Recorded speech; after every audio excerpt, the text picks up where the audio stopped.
नमस्कार विद्यार्थियों, कैसे हो आप लोग। हमें पूरी उम्मीद है कि आप सब बहुत ही अच्छे होंगे। आप लोग विजिट कर चुके हो दीपक लक्ष्य एजुकेशनल चैनल के ऊपर, जहां पर आपके लक्ष्य को ध्यान में रखते हुए निरंतर कक्षाएं दी जाती हैं। हम आप सभी के बीच में पुनः यूपी टीजीटी पीजीटी के मॉडल पेपर को लेकर उपस्थित हैं, जिसमें हम प्रीवियस ईयर के महत्वपूर्ण प्रश्नों को देखेंगे और ऐसे प्रश्न होंगे जो आपकी आने वाली परीक्षाओं के लिए भी बहुत ही सहायक सिद्ध होंगे। तो एक बार आप सभी लोग कक्षा को लाइक कमेंट कर शेयर कर दीजिए और सेशन को पूरा वॉच करिएगा।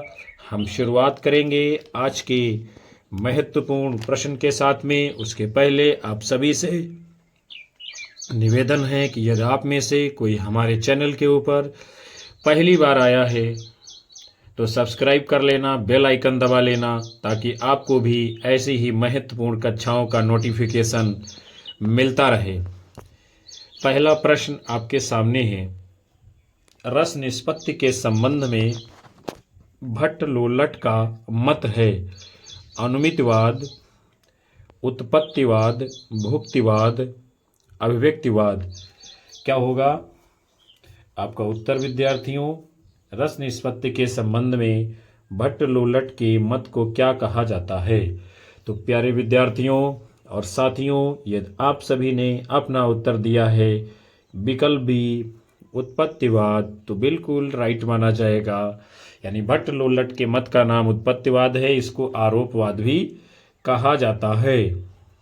और शंकुक का जो है अनुमितवाद है, भट्ट नायक का भुक्तिवाद है और अभिनव गुप्त के मत का नाम अभिव्यक्तिवाद है। आगे बढ़ेंगे विद्यार्थियों। फिर आप सभी का अगला क्वेश्चन है। निम्नलिखित पाश्चात्य साहित्य शास्त्रियों को उनके सिद्धांत के साथ में सुमेलित करके सही कूट का चयन करना है। तो एक तरफ है आपके साहित्य शास्त्री और दूसरी तरफ है उनके सिद्धांत। तो सबसे पहले कौन है? I.A. रिचर्ड्स। इनके सिद्धांत का नाम क्या है? तो उसका नाम है मूल्य सिद्धांत। क्या है I.A. रिचर्ड्स का सिद्धांत? मूल्य सिद्धांत। फिर उसके बाद में अरस्तु जी हैं। अरस्तु ने दिया है अनुकरण सिद्धांत। फिर हैं T.S. एलियट जी। इन्होंने कौन सा सिद्धांत दिया है? निर्वैयक्तिकता का सिद्धांत।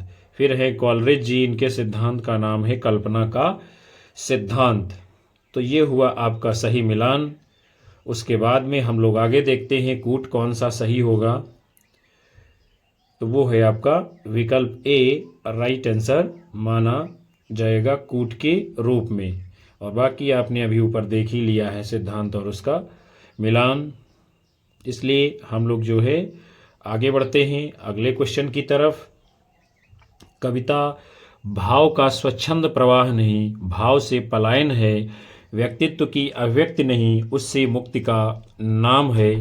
यह कथन किस विचारक का है? क्रोचे, इलियट, अरस्तु, रिचर्ड्स। तो कविता भाव का स्वच्छंद प्रवाह नहीं, भाव से पलायन है, व्यक्तित्व की अभिव्यक्ति नहीं, उससे मुक्ति का नाम है। ये कथन है आपके T.S. इलियट जी का। किसका है? T.S. इलियट जी का। और इलियट ने निर्वैयक्तिकता के सिद्धांत का प्रतिपादन किया है। किस सिद्धांत का? निर्वैयक्तिकता के सिद्धांत का प्रतिपादन किया है इलियट जी ने। और इलियट आपके ये पाश्चात्य विचारक हैं। फिर हम लोग आगे बढ़ेंगे। अगला क्वेश्चन है वयो अनुरूपः प्रथमस्तु वेशा, वेशानुरूपश्च गतिः प्रचारः। औचित्य के संदर्भ में उक्त कथन किस आचार्य का है? आचार्य भामा, आचार्य क्षेमेंद्र, आचार्य वामन, आचार्य भरत मुनि। तो औचित्य के संदर्भ में ये कथन किसका है विद्यार्थियों? विकल्प डी आपका उत्तर होगा। आचार्य भरत मुनि कहते हैं वयो अनुरूपः प्रथमस्तु वेशा, वेशानुरूपश्च गतिः प्रचारः। औचित्य सिद्धांत के संदर्भ में ये कथन है आपके आचार्य भरत मुनि का। फिर हम लोग आगे बढ़ेंगे। आपका अगला क्वेश्चन है काव्य अलंकार सूत्र इनमें से किसकी रचना है? भामह की, जयदेव की, दंडी की, वामन की? तो काव्य अलंकार सूत्र रचना किसकी है? विकल्प डी उत्तर होगा वामन की।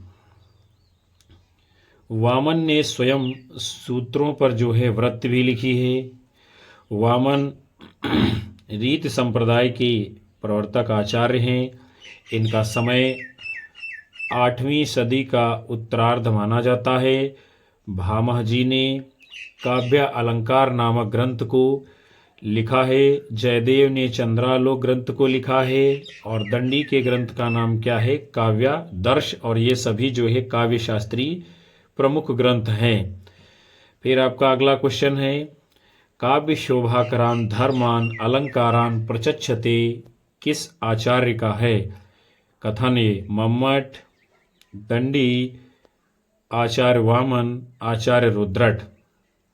तो काव्य शोभाकरान धर्मान, काव्य की शोभा करने वाले धर्म, अलंकार यानी क्या है? ये सब काव्य कहलाते हैं। काव्य की परिभाषा है काव्य शोभाकरान धर्मान अलंकारान प्रचक्षते। काव्य की शोभा बढ़ाने वाले धर्म अलंकार, ये क्या काव्य की परिभाषा बताते हैं। किसकी है ये? आचार्य दंडी जी की, जिन्होंने ये कथन जो है अपने ग्रंथ काव्यादर्श में दिया है। किसमें दिया है?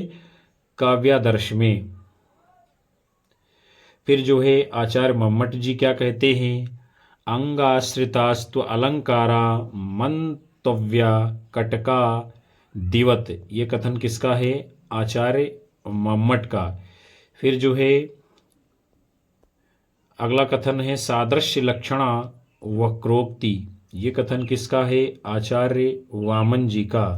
फिर है ननु शब्दार्थो काव्यम। ये कथन किसका है? आचार्य रुद्रट जी का। फिर विद्यार्थियों हम सभी लोग बढ़ेंगे अगले क्वेश्चन की ओर। क्या है?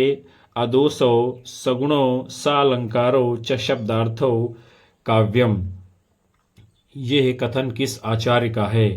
जयदेव, हेमचंद्र, आनंदवर्धन, विश्वनाथ। तो अदोषो सगुणो सालंकारो च शब्दार्थो काव्यम उक्त कथन किस आचार्य का है? आपका उत्तर होगा विकल्प बी, आचार्य हेमचंद्र का है। अदोषों का मतलब दोष रहित, सगुणों का मतलब गुण सहित, सालंकारों का मतलब अलंकार सहित। जो शब्द अर्थ होगा वही जो है काव्य का सही लक्षण माना जाएगा। उसके बाद में आपके आचार्य जयदेव ने काव्य की परिभाषा दी है निर्दोषा लक्षणवती सरित गुणा भूषणाम। यानी क्या बताते हैं? दोष रहित, लक्षण सहित और रीत गुणों अलंकारों से विभूषित होनी चाहिए कविता। फिर आनंदवर्धन जी क्या बताते हैं? सहृदय हृदय हलादि शब्दार्थमयत्वमेव काव्य लक्षणम। यानी सहृदय के हृदय को जो आह्लादित करने वाला शब्दार्थ होगा वही काव्य का लक्षण माना जाएगा। अर्थात काव्य ऐसा होना चाहिए जो पढ़ने वाले के हृदय को द्रवित कर दे, आनंद विभोर कर दे। फिर जो है आचार्य विश्वनाथ का लक्षण है वाक्यम रसात्मकम काव्यम। यानी रस युक्त वाक्य काव्य होगा, काव्य का लक्षण होगा। फिर अगला क्वेश्चन है उत्तर आधुनिकता शब्द का प्रयोग कला के संदर्भ में किसने किया है? John Barth, Peter Berger, Lyotard, Fredric Jameson. तो उत्तर आधुनिकता शब्द का प्रयोग कला के संदर्भ में जिन्होंने किया है उनका नाम है विकल्प ए, जॉन बार्थ जी। फिर आगे बढ़ेंगे। आपका अगला क्वेश्चन है व्यंग जीव है कवित्व में शब्द अर्थगत यंग सोई उत्तम काव्य है वर्णय व्यंग्य प्रसंग। उक्त कथन किस आचार्य का है? मम्मट, कुलपति, भिखारीदास, प्रताप शाही।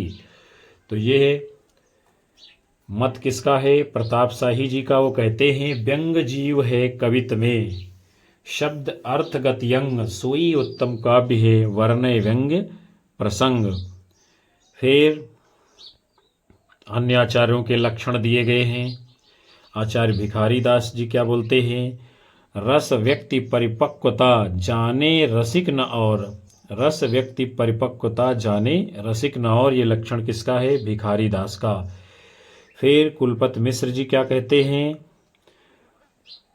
होय कवित में चतुराई जगत राम वश होय। क्या कहते हैं? होय कवित में चतुराई जगत राम वश होय। फिर आगे बढ़ेंगे हम लोग। आप सभी का अगला क्वेश्चन है, विरेचन सिद्धांत के प्रवर्तक हैं लॉन्जाइनस, कॉलरिज, अरस्तु, टी.एस. इलियट। तो विरेचन सिद्धांत का प्रवर्तक किसे माना गया है? उनका नाम है विकल्प बी अरस्तु। और लॉन्जाइनस के सिद्धांत का नाम है उदात्तता का सिद्धांत। कॉलरिज के सिद्धांत का नाम है कल्पना का सिद्धांत। टी.एस. इलियट के सिद्धांत का नाम है निर्वैयक्तिकता का सिद्धांत। फिर विद्यार्थियों हम सभी लोग आगे बढ़ेंगे। आपका अगला क्वेश्चन है, विशिष्ट पद रचना रीति ही कथन किस आचार्य का है? यानी विशिष्ट पदों वाली रचना ही रीत कहलाती है। आचार्य वामन, आचार्य कुंतक, आचार्य लोल्लट, आचार्य आनंदवर्धन। तो ये है कथन है आपके आचार्य वामन जी का। और कुंतक जी क्या बताते हैं? शब्दार्थो सहितो वक्र कवि व्यापार शालिनी। आनंदवर्धन जी बताते हैं सहृदय हृदय आह्लाद शब्दार्थमयत्वमेव काव्य लक्षणम। ये परिभाषा है आनंदवर्धन जी की। फिर हम सभी लोग विद्यार्थियों अगले क्वेश्चन की ओर प्रस्थान करते हैं। समग्र वक्रोक्ति का ही प्रपंच है, इसमें अर्थ में रमणीयता आती है। कवि को इसके लिए प्रयास करना चाहिए, क्योंकि इसके बिना कौन अलंकार संभव है? उपयुक्त मान्यता किसकी है? कुंतक की, दंडी की, उद्भट की, रुद्रट की, भामह की। तो ये कथन है विद्यार्थियों किसका? आचार्य भामह का। भामह जी कहते हैं कि समग्र वक्रोक्ति का ही प्रपंच है, इससे अर्थ में रमणीयता आती है। कवि को इसके लिए प्रयास करना चाहिए, क्योंकि इसके बिना कौन अलंकार संभव है? ये बात भामह जी कहते हैं। फिर भामह आपके ये अलंकारवादी प्रतिष्ठापक आचार्य हैं। किसके? भामह हैं अलंकारवादी प्रतिष्ठापक आचार्य हैं। इनके प्रसिद्ध ग्रंथ का नाम है काव्यालंकार, जबकि दंडी के द्वारा रचित ग्रंथ है काव्यादर्श। दंडी ये आपके अलंकारवादी आचार्य हैं।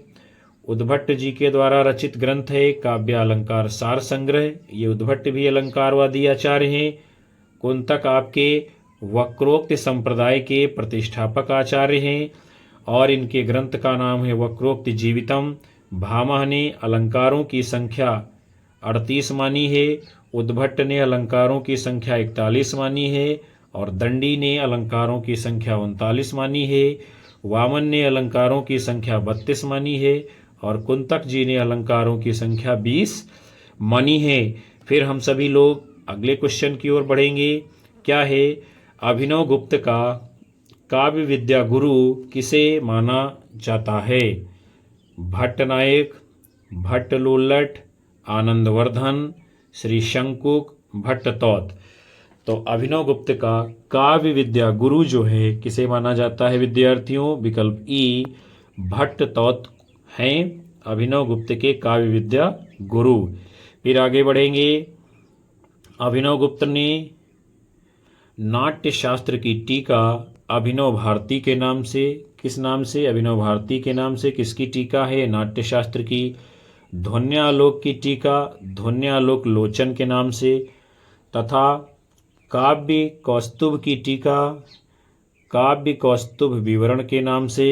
जबकि भरत मुनि के रस सूत्र में आए संयोग और निष्पत्ति को आधार मानकर भट्ट लोल्लट ने उत्पत्तिवाद सिद्धांत चलाया है।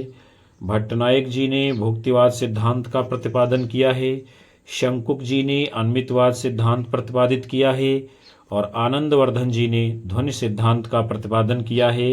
भट्ट तौत जी ने काव्य कौस्तुभ नामक ग्रंथ को लिखा है। क्या है? काव्य कौस्तुभ।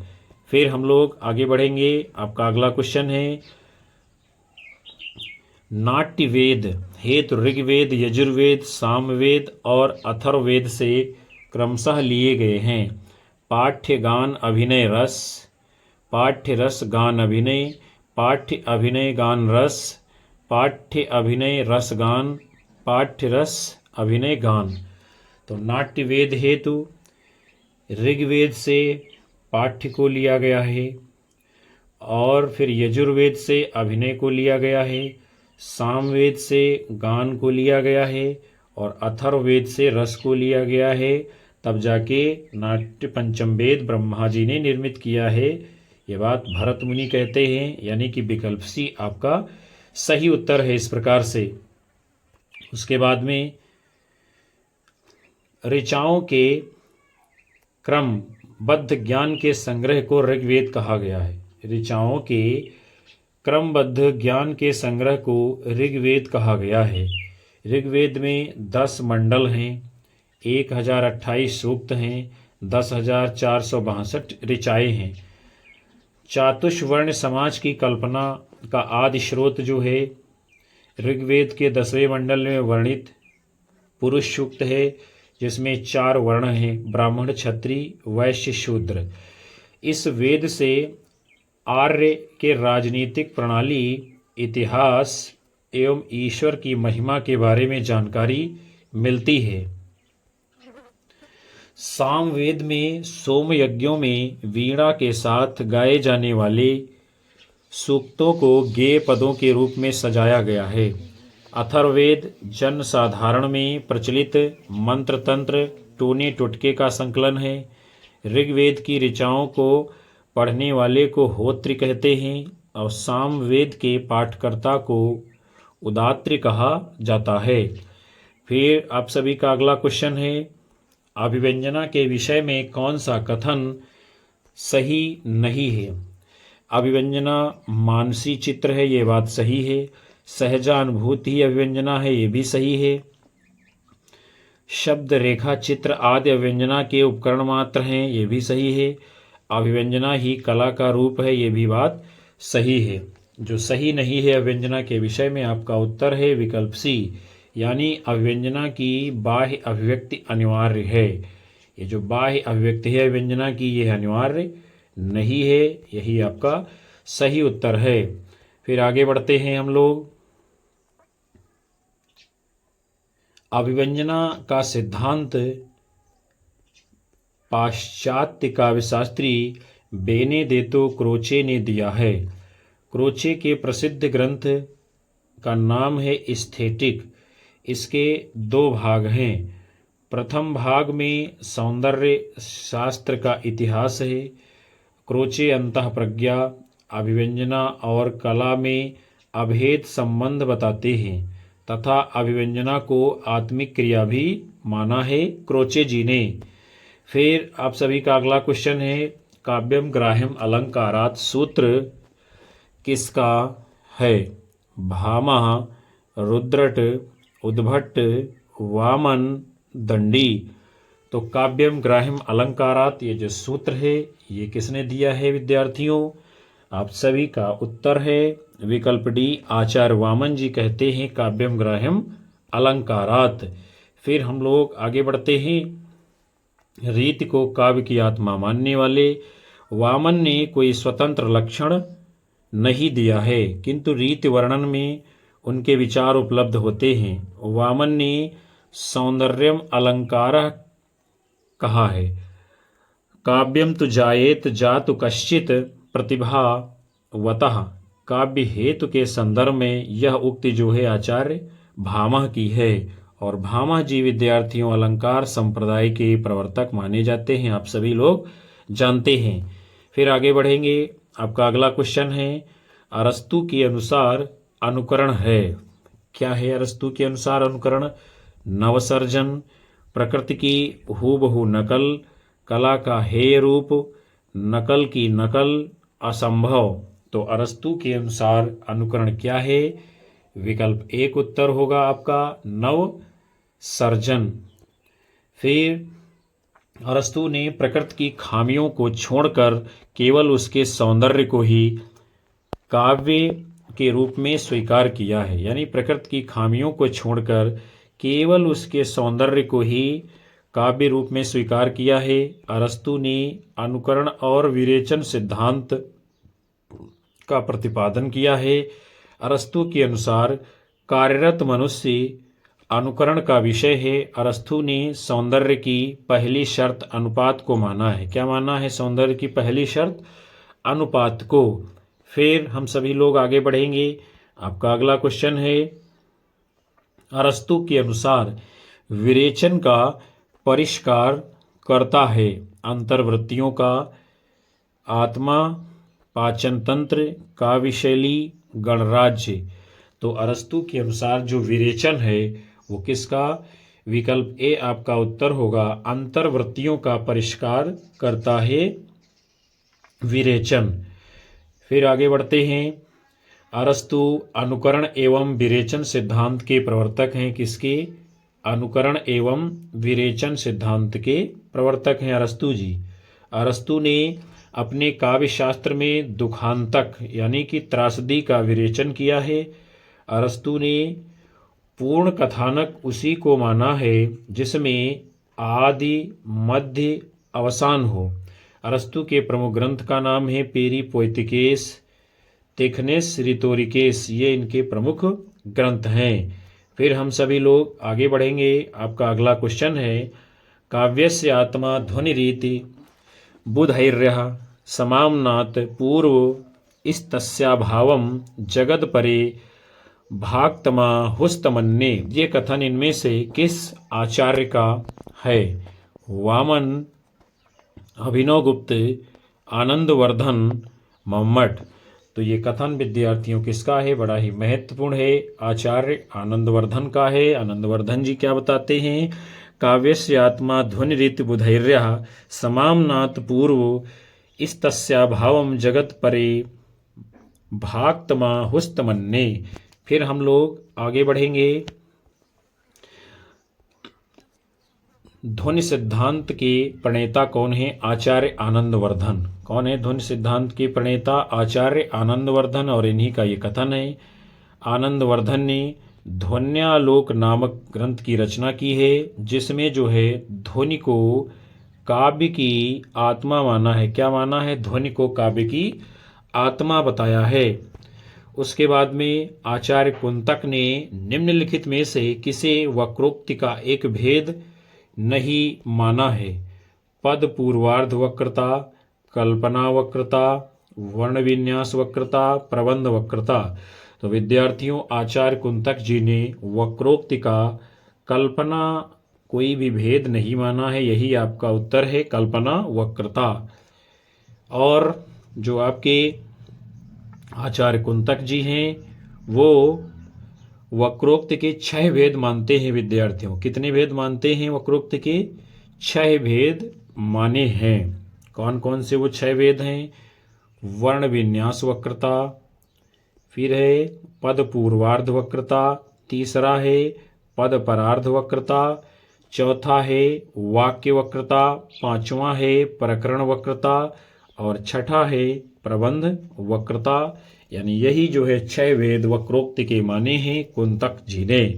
तो प्यारे विद्यार्थियों और साथियों, आज के इस महत्वपूर्ण सेशन को हम यहीं पर समाप्त करते हैं, जिसके अंतर्गत आप सभी लोगों ने यूपी टीजीटी पीजीटी हिंदी विषय के मॉडल पेपर को देखा है, जिसमें पूर्व में पूछे गए प्रश्नों की श्रृंखला को देखा है, जहां से कई सारे प्रश्न आपकी आने वाली आगामी परीक्षा में बहुत ही लाभदायक सिद्ध होंगे, महत्वपूर्ण होंगे, हूबहू पूछे जाएंगे। हमें उम्मीद है कि ये सेशन आपके लिए कारगर साबित होगा, लाभदायक होगा। कक्षा को लाइक करिए, कमेंट करिए और शेयर मारिए अधिकतम साथी मित्रों को। हमारे चैनल से जुड़ते रहिएगा, हमें ऊर्जा प्राप्त होती रहेगी, हमारा मनोबल बढ़ता रहेगा और हम आप सभी को अपने व्यस्ततम समय से समय निकाल करके जो है आपको लगातार कक्षाएं देते रहेंगे।